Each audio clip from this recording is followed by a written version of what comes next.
Яасан байцгаана уу? Шеф Эрдэнэ байна.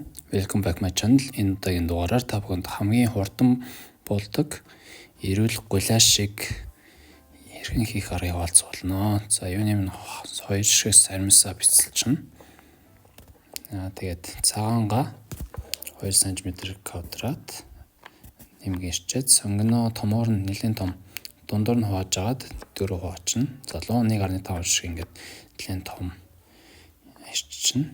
За тэгээ брокколи иш байвал ингээд хэрэглэж болно. За тэгээд маха ирж явчихна. Махныг ойролцоогоор 400-500 г хэрэгэлсэн. За тэгээд битүү буслагчнда бүх орцоо хийчихнэ. Ирсэн бүх орцоо хийгээд за тэгээд 5-3 чимэх. Эргүүлдэг бол 3 тоног эсвэл 3-4 чимхийг хийх хангалттай. За соёй сос 2 халбаг, уулын албаар 2-ыг хийчихнэ. За бальсамико уксус 1 халбаг. За мерингэд уулын чихэрлэг архих 3 халбаг. За тэг кетчуп 8 халбаг юм. Кетчуп эсвэл томат паст гэдэг тэрийг хийж болно. Кетчуп байвал их чихэрлэг гоё болдог.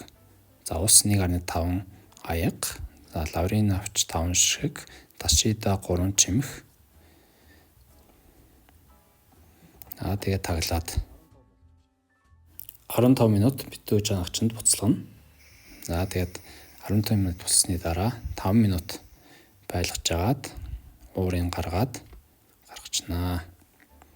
За битүү чангч гал дээр болгодог битүү чангч бас яг л адилхан 15 минут болгоод 5 минут амарч агаад гаргачихна. За үүний дараа гурил ойролцоогоор 3 хатхыг ингэж дээрээс нь багаар утхангаа хийчихнэ. За нэг бантан хийдэг шиг хийнэ гэсэн үг.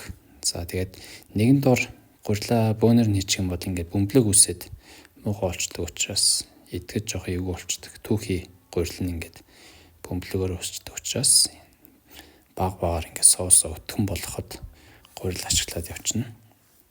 За тэгээд нэлээд сайдар гурилын ингээд буцалгаад явчихнаа. Тэгээд сайдар буцалгаад энэ бөмбөлөг өсч байгаа гурил нь байхгүй болтол мусгана. За тэгээд будаа болон гой хуурсан ногоо бэлдэж агаад за гуляшаа дээр нь тавилаа. Тавглаад тэгээд яншууга ирсэн яншуу эсвэл parsley гэвэл гоё болно. Бас ногоон жижигхэн сонгон ашиглаж болно. За амтлаад үзье. За мах нь үнэхээр гоё зөөлөн. Тэгээд соус нь ч гэсэн чихэрлэг давслаг амт нь яг гоё баланстай гоё таарсан байна. Та бүхэн бас үнийг туршаад үзээрэй. Анхаарал хандуулсан та бүхэнд баярлалаа баяр та.